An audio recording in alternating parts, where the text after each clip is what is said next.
bounty was put on Grey Wolf's head, and that's how I came to hunt him in the mountains. Mountains so high they tickled the nether regions of heaven.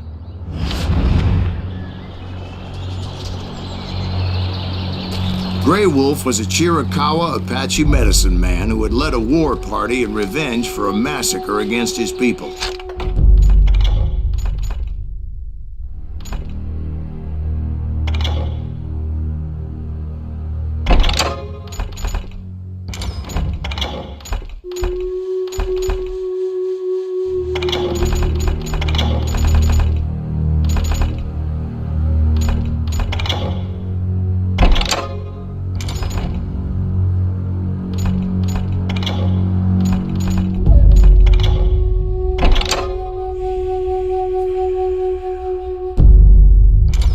The U.S. Army had attacked his tribe during his daughter's sacred sunrise ceremony, and the slaughter was unspeakable.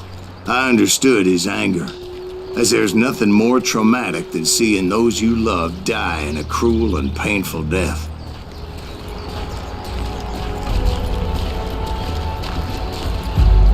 Right from the beginning, I couldn't shake the feeling that Grey Wolf was watching my every move.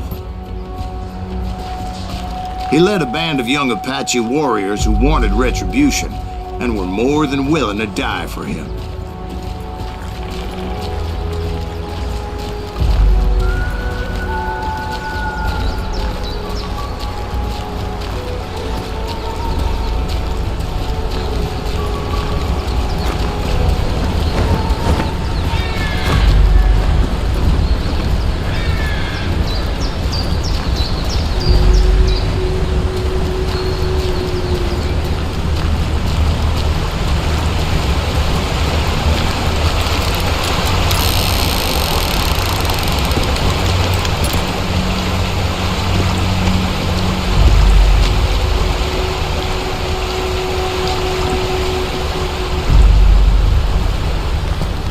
They saw me before I saw them.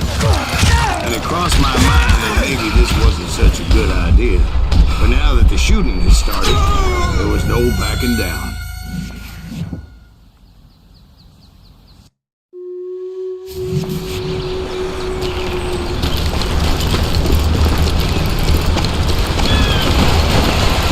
They saw me before I saw them.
It was rugged country, the winter home of the Chiricahuas, and that's why they had retreated there.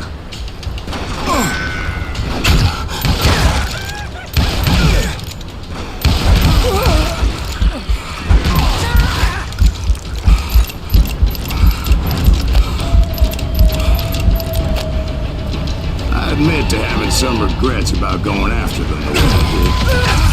But then again, I got a lot of time.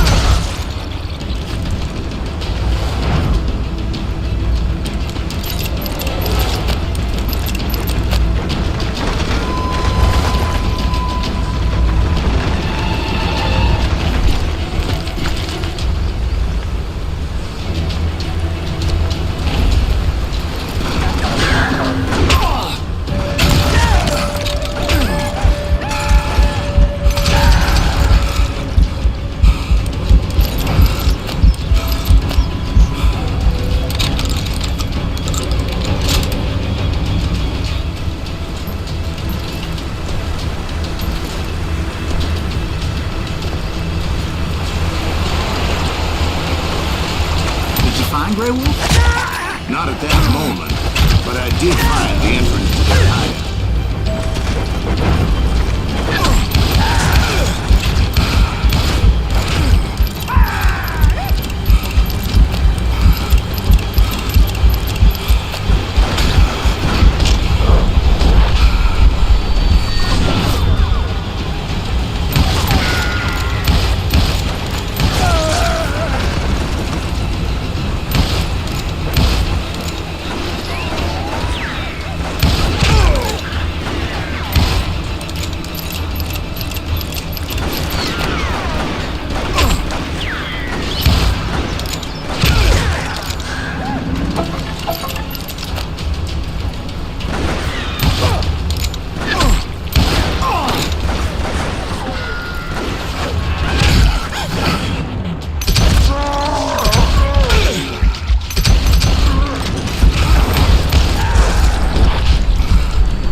Deep crevice that led to a deeper cave. Don't tell me you went in there. Yeah, but it's not out of bravery so much as pure, angry cussedness.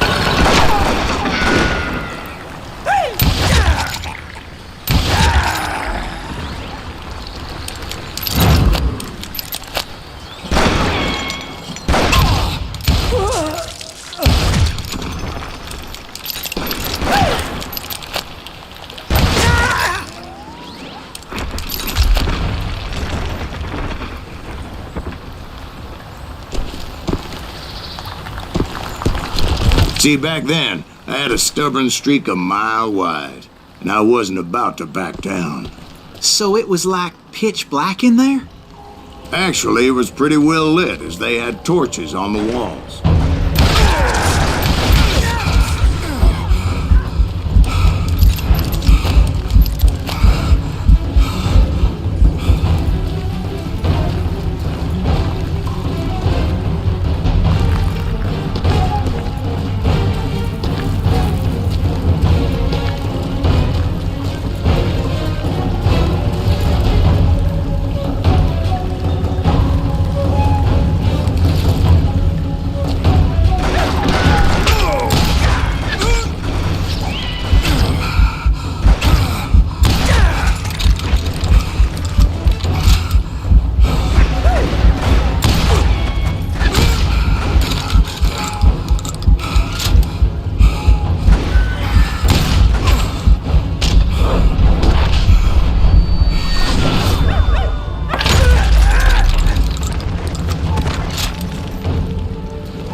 this cave?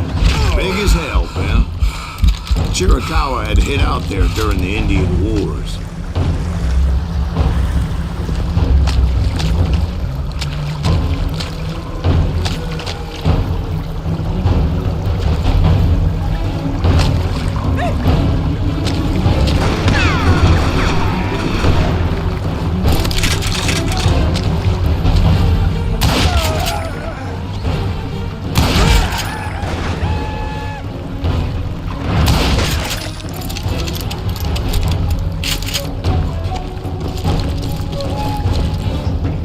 They thought it was haunted with the ghosts of those murdered by the horse soldiers. The cave was haunted with dead Indian ghosts? To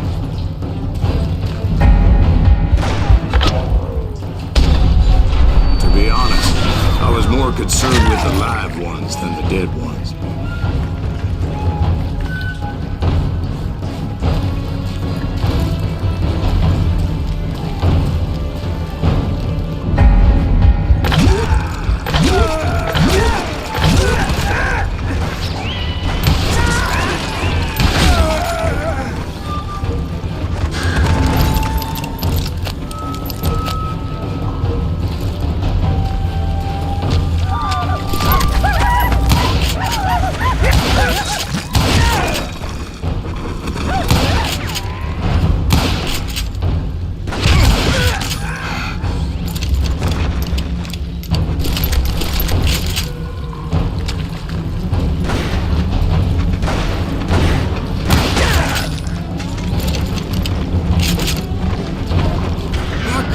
So much about it. A few years back, I was married to two Mescalero women. At the same time? Yeah, they were sisters. Polygyny is traditional among the Mescalero. So what happened? Oh, I had to get out of there. Those girls never shut up. Both of them nagging at me all the time. Drove me half crazy.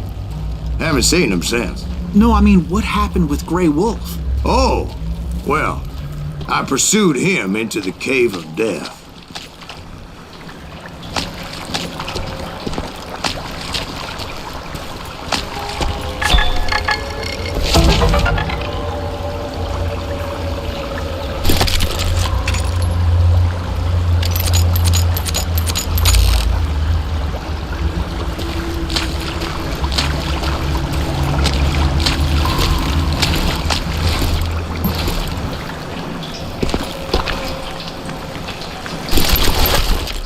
I came upon this flooded grotto, and that's when I saw him. He came to me unarmed and unafraid.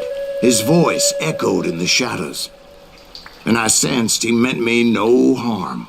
You carry great darkness in your heart, and if you do not release it, it will claim your soul. The sound of his voice put some kind of ancient Indian spell on me. As his story unfolded in my mind.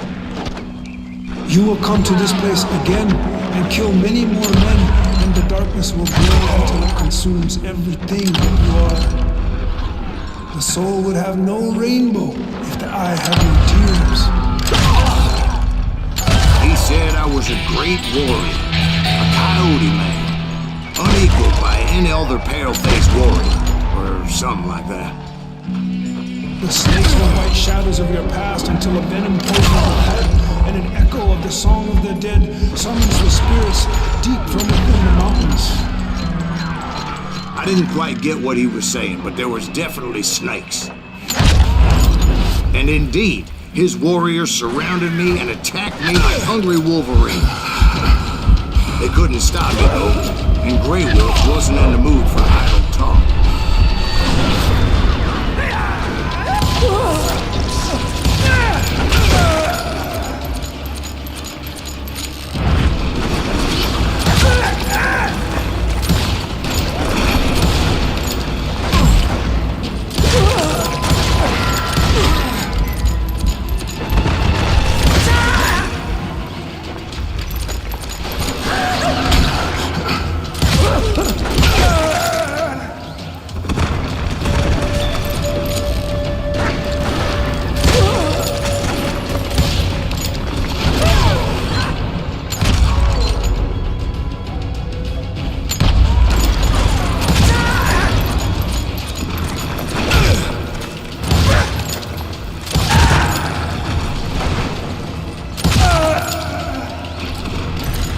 swear I couldn't see any way out of this trap.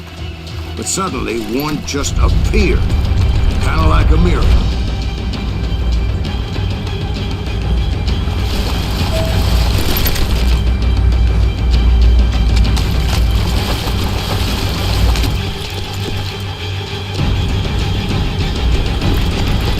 I felt like I would be lost in that damn cave forever.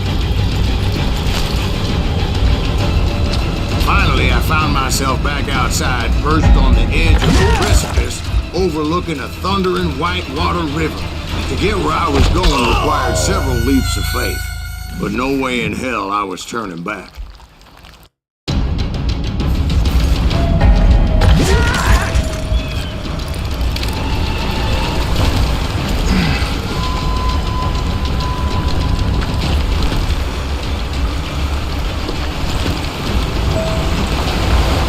I chased after him, determined to make him explain the meaning of all that mumbo-jumbo.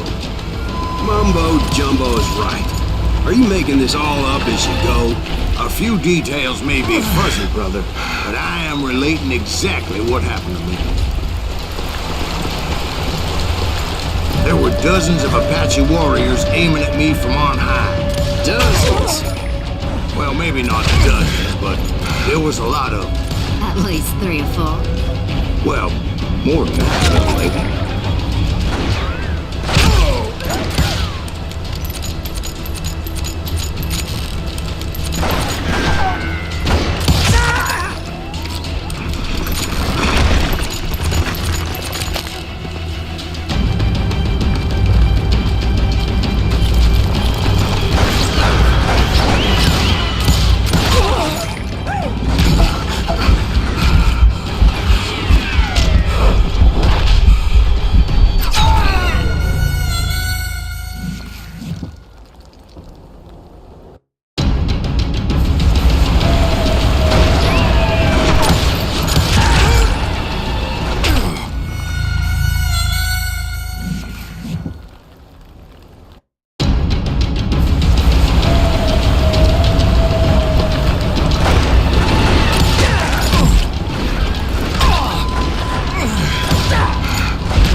Steep climb up creek ahead of me and scrambled up those rocks like a mountain goat. I was determined to locate Grey Wolf and find out exactly what the hell he was trying to tell me.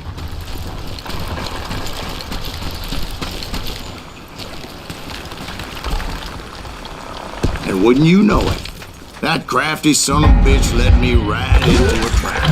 What kind of trap? Well, son, there had to be at least 100 Apaches surrounding me. 100? God be my witness. Oh, come on. Who are you kidding? Hey, I believe you. Come on, tell us how it ended. All right, but I'm not gonna drag this out. Where were we? You were surrounded by 100 Apache warriors. Well, I didn't take the time to count them exactly, but there were a lot of them.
and in the end a path appeared before me that I had not seen before.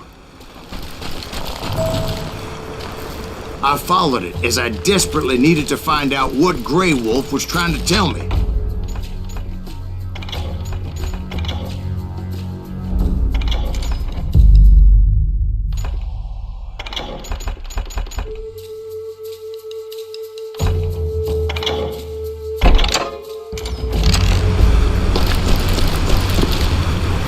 But it was like that son of a bitch disappeared into thin air.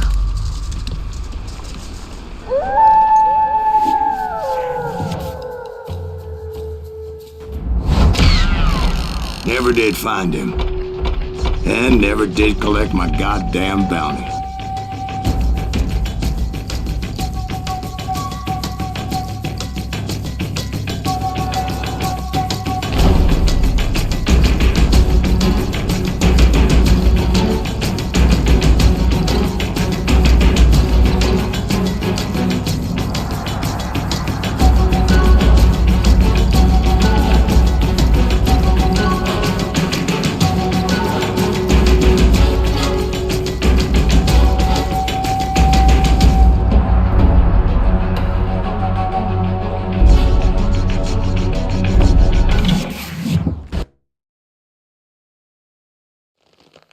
Thank you, darling. It's interesting how the truth can sometimes seem might malleable, depending upon your point of view.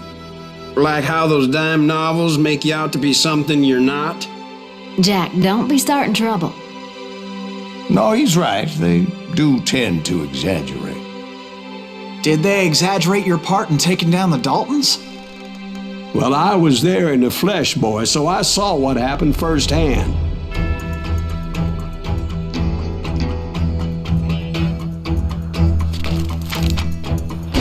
Those Daltons were lawmen once, before they all went bad, robbing banks and trains clear across the territory. Until Coffeeville, of course. I was one of the citizens who took up arms that day. Fighting on the side of the riot? I did my best, sir. We all did.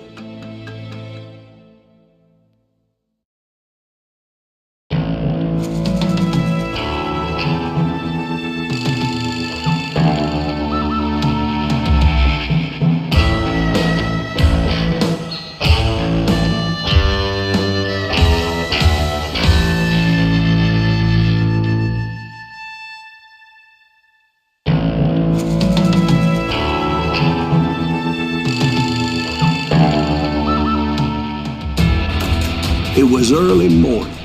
One of my friends was a local gunsmith, and he handed out firearms to anybody who'd take one. You see, the Daltons got it in their heads to rob two banks at the same time. Two banks on the same damn street. Shoot him, Emmett! Story was Bob Dalton's girl was always riding him about how he had no ambition. Oh, you're nobody next to Jesse James, she'd say. Finally, the bastard took his brothers to Coffeeville just to shut her up. Right. It's always the woman's fault.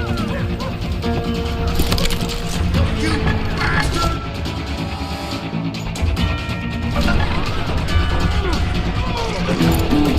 Well, the locals recognized the Daltons right off. Before they could get away, half the town took up arms to defend their property. Their first mistake was pulling a job in their own damn hometown. The boys grew up in Coffeeville, so everybody knew them. The bank teller tricked them, telling them the time lock on the safe wouldn't open till 9:30.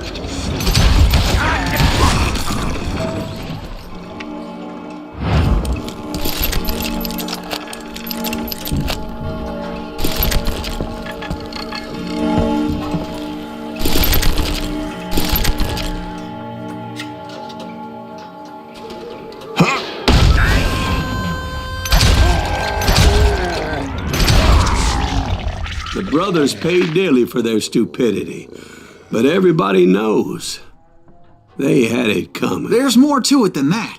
I read all about that day, so I know for a fact that it went down very differently. First of all, it was high noon. A posse of U.S. deputy marshals were on the rooftop across the street.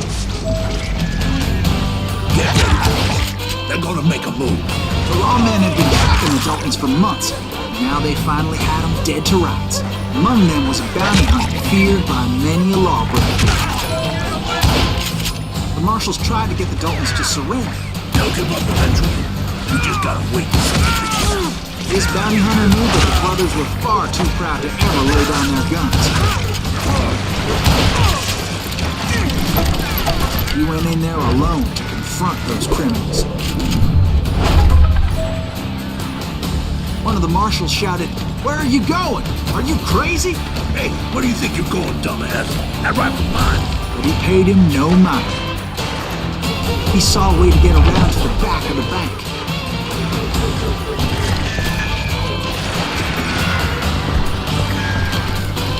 Then he figured out how to hit the Daltons from a direction they weren't expecting.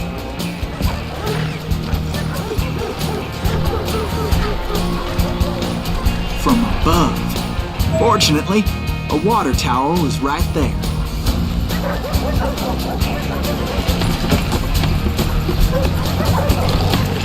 A moment later, he was climbing up a steep ladder, laughing at danger as he did.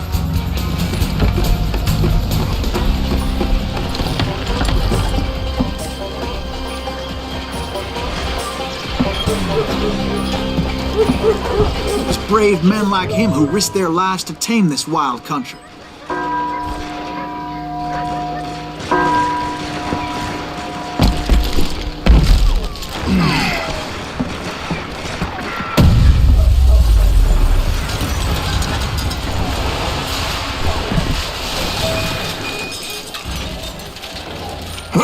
We've got company.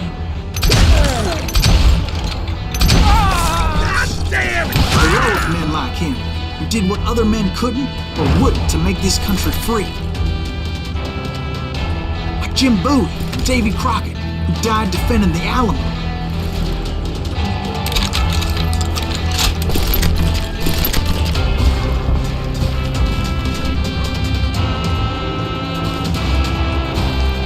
Is that Silas Greaves?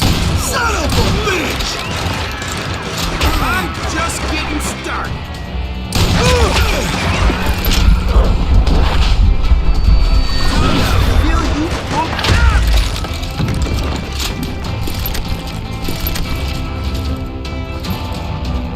Show yourself, coward!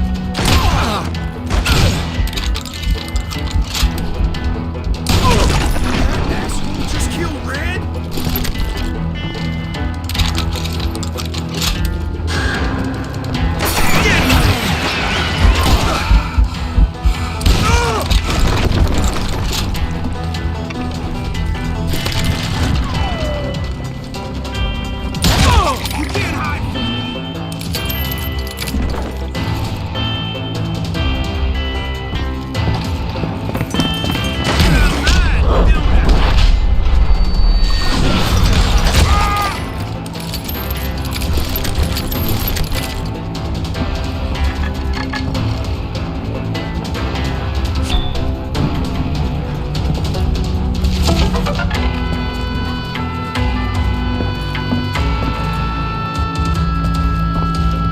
Over there!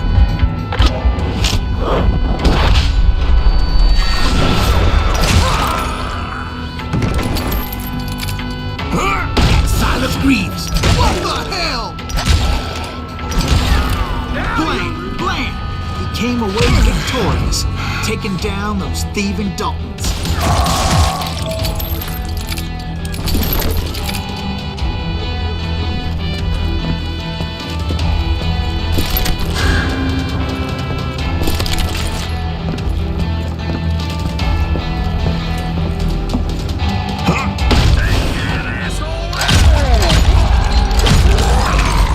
His name was Silas Greaves, and when the dust finally settled, he was the last man standing. Sorry, kid, but that just wasn't the way it happened.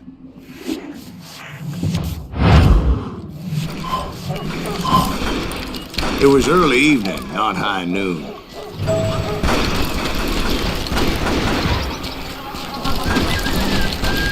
I was late to the party and Coffeyville was already up in arms. The Daltons blew up a safe and were all set to hightail it out of there. Those pathetic deputies surrounding the bank were dropping like flies.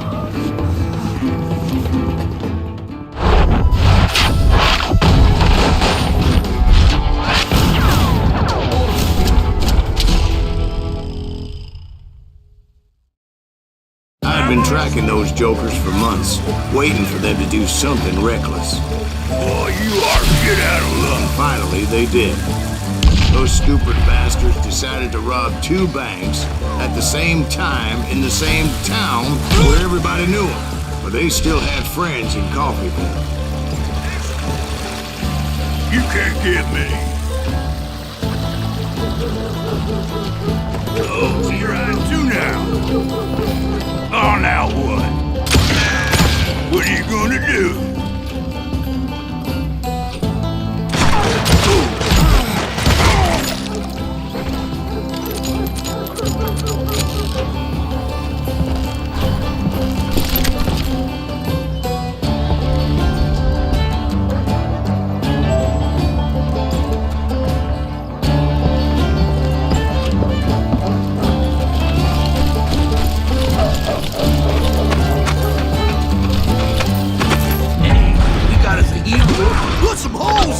And those friends came after me like a pack of wild dogs, tooth and nail. They were coming at me from all directions.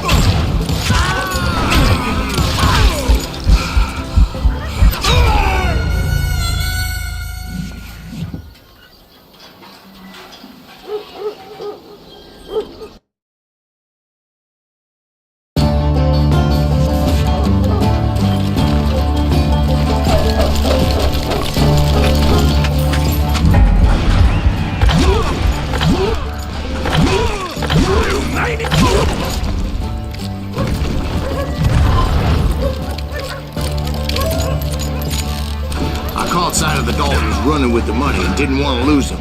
Problem was, they knew the town better than I did. And to top it off, I found myself in the middle of another shootout entirely. Did the Daltons hold up in somebody's house? No, it was the Smiths, I believe.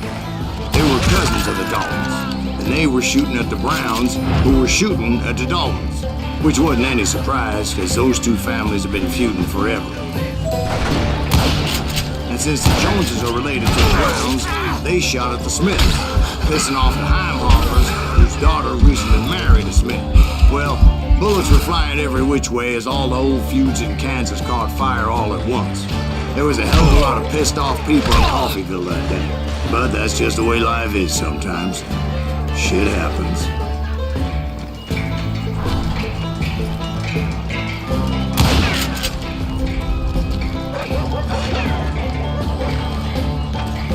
You're a goner!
The Dalton boys knew I would never give up.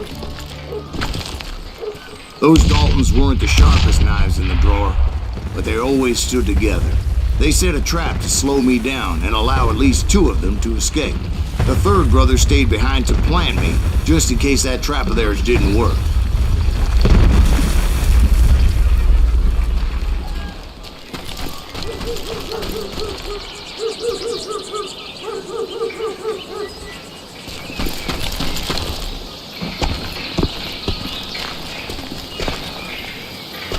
It was Emmett, the youngest. and he decided to stand his ground and face me down. I ain't afraid of you, Silas Greaves. This is where it ends for you. He was determined to protect his brothers, and I understood how he felt. Taking me on all by his lonesome wasn't exactly a recipe for a long life.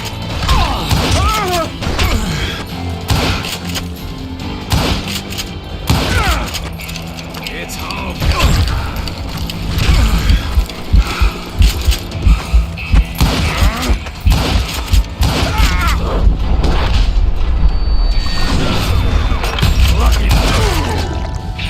But Emmett Dalton survived the robbery in Coffeyville. He's the only Dalton who did.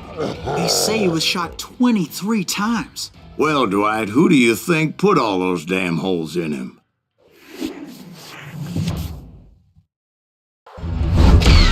But I have to admit, that boy had grit.